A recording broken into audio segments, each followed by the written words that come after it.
3, 2, 1. Komodo memburu di sebuah desa terpencil di Jawa Tengah. Hamparan sawah hijau menjadi sumber kehidupan. Tapi hari itu, sawah itu menjadi panggung ketegangan. Pulau Rinca, tanah gersang yang dikuasai Raja Kadal terbesar di dunia, Komodo. Matahari baru saja terbit, namun hawa panas sudah menyelimuti. Dari balik semak kering, sosok raksasa bersisik mulai bergerak, mencari mangsa. Dengan langkah perlahan namun pasti, Komodo dewasa sepanjang 3 meter melintasi padang savana. Lidah bercabangnya menjelajah udara, mencari jejak bau darah ternak warga menjadi target pertama. Seekor kambing terikat dekat hutan menjadi mangsa yang mudah. Seekor kambing terikat hingga 5 km menjadi mangsa yang mudah. Bau itu berasal dari seekor kerbau yang terluka. Sang pemburu menurunkan tubuhnya, mendekat dengan diam. Setiap langkah harus tepat, hingga tiba saat menyerang. Dalam sekejap, Komodo meluncur. Gigi bergerigi menancap di kaki kerbau, racun dan bakteri mulai bekerja, melemahkan korban perlahan. Kerbau yang panik berlari ke arah hutan bakau, meninggalkan jejak darah. Namun Komodo tidak terburu-buru. Dia tahu, waktu ada di pihaknya. Berjam-jam kemudian, sang predator mengikuti jejak lemah mangsa. Kesabaran adalah senjata utamanya. Kerbau yang sekarat akhirnya tumbang di tepi sungai. Komodo mendekat dan mulai melahap mangsanya dengan rahang kuat yang mampu meremukkan tulang. Di Pulau Rinca, perburuan seperti ini adalah bagian dari keseimbangan alam.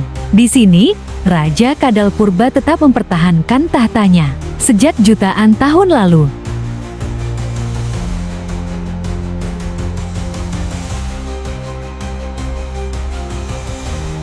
Gajah mengamuk di pemukiman. Di pedalaman Sumatera, sebuah desa kecil hidup berdampingan dengan alam. Sawah menghijau, ayam berkeliaran, dan kehidupan berjalan perlahan tanpa terganggu oleh dunia luar. Namun, pagi itu, ketenangan mulai retak. Suara gemuruh datang dari hutan. Warga mulai saling menatap, mencoba menebak bahaya apa yang akan datang. Dari balik pepohonan, sesosok raksasa muncul. Seekor gajah liar jantan, matanya penuh amarah, langkahnya menghentak bumi. Ini adalah peringatan. Ia sedang marah. Ternak warga menjadi target pertama. Ia berlari, terikat debu mengepul di belakangnya. Menjadi mangsa warga berhamburan, berlari menyelamatkan diri. Jalan tanah desa berubah menjadi jalur pelarian. Tak ada yang bisa menghentikannya. Dinding rumah kayu roboh dalam sekali hantaman. Kayu beterbangan. Teriakan warga memecah udara.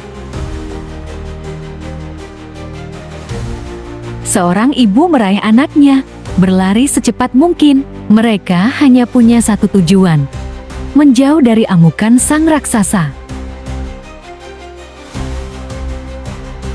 Amukan tak berhenti di desa. Gajah itu menerobos sawah, mematahkan batang padi, menginjak lumpur dan air, meninggalkan jejak kehancuran. Di tengah kekacauan, sebuah jeep melaju cepat. Tim penjinak satwa liar tiba di lokasi, membawa senjata bius, dan tekad untuk mengakhiri teror ini. Dengan napas tertahan, salah satu ranger mengangkat senjata. Setiap detik adalah taruhannya nyawa. Jika ia gagal, gajah itu bisa kembali menyerang. Tembakan bius mengenai sasaran. Perlahan, sang gajah tumbang, tertidur dalam damai. Warga akhirnya bisa bernapas lega. Tapi mereka tahu, batas antara manusia dan alam di sini begitu tipis.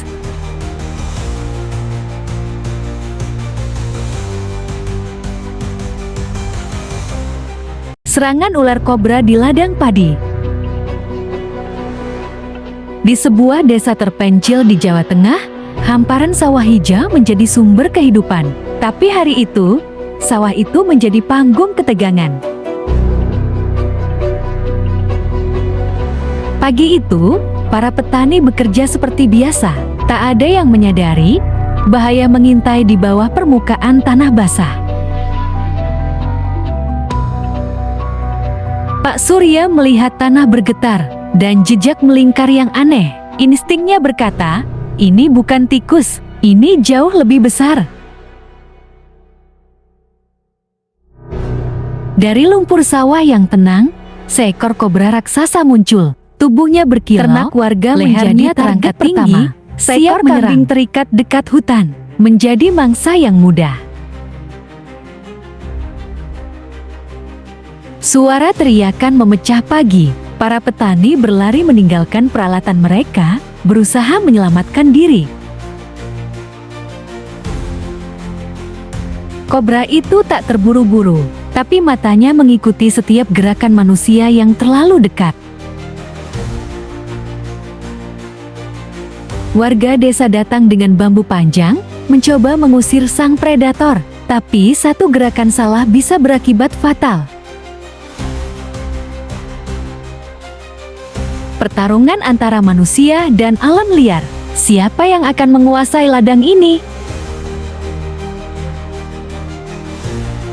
Dengan keberanian dan ketepatan, kobra itu akhirnya berhasil dijepit dan dimasukkan ke dalam karung tebal. Sawah kembali tenang, tapi bagi warga desa, kejadian ini menjadi pengingat, di alam liar, kita hanyalah tamu.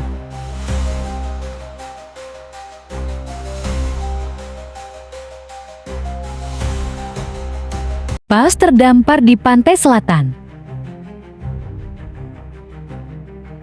Pagi itu, deburan ombak di pantai selatan terdengar lebih kencang dari biasanya. Matahari perlahan muncul, menyinari garis pantai berpasir putih. Namun di balik keindahan, sebuah pemandangan mengejutkan terjadi. Seekor paus biru raksasa terdampar. Tubuhnya terbujur kaku di pasir. Warga desa berbondong-bondong datang. Rasa heran bercampur khawatir menyelimuti wajah mereka. Tanpa menunggu lama, mereka menyiram tubuh paus dengan air laut agar kulitnya tetap lembab dan tidak terluka.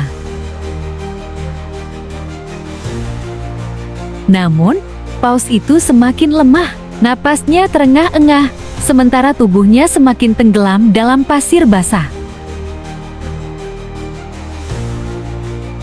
Semangat gotong royong pun bangkit. Puluhan warga bersama-sama menarik tali besar, mencoba menggeser tubuh sang raksasa laut kembali ke arah ombak. Beberapa jam kemudian, tim penyelamat dan aparat datang. Dengan peralatan modern, mereka ikut berjuang mengembalikan paus ke laut. Perjuangan ini menjadi pertarungan dengan waktu. Jika terlalu lama, paus bisa mati kehabisan tenaga di daratan. Akhirnya, setelah berjam-jam berusaha, tubuh besar itu bergerak. Paus perlahan kembali ke laut lepas, diiringi sorak-sorai warga.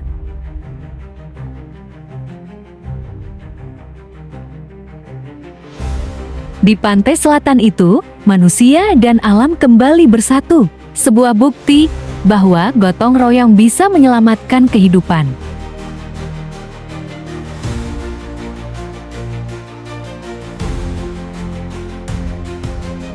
Kera liar merebut pasar desa.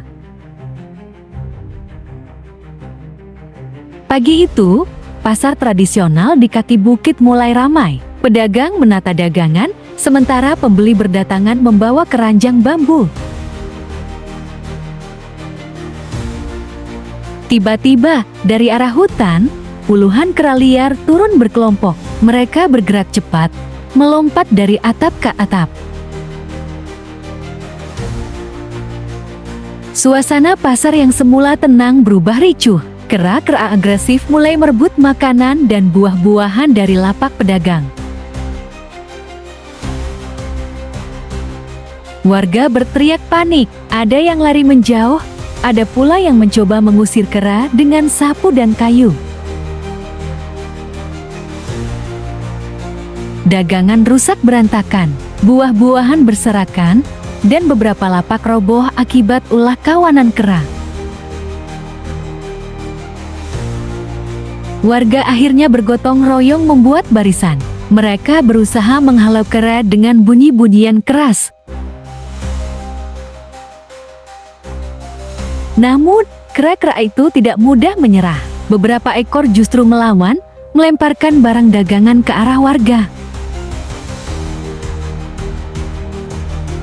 Setelah berjam-jam, perlahan kawanan kera kembali mundur ke arah hutan. Pasar desa pun tersisa dalam keadaan porak-poranda.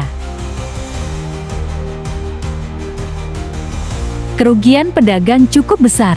Hasil panen yang seharusnya untuk dijual, habis dimakan dan dirusak. Kejadian ini menjadi pengingat bahwa manusia dan satwa liar hidup berdampingan dan keseimbangan alam harus dijaga agar konflik tak terus berulang.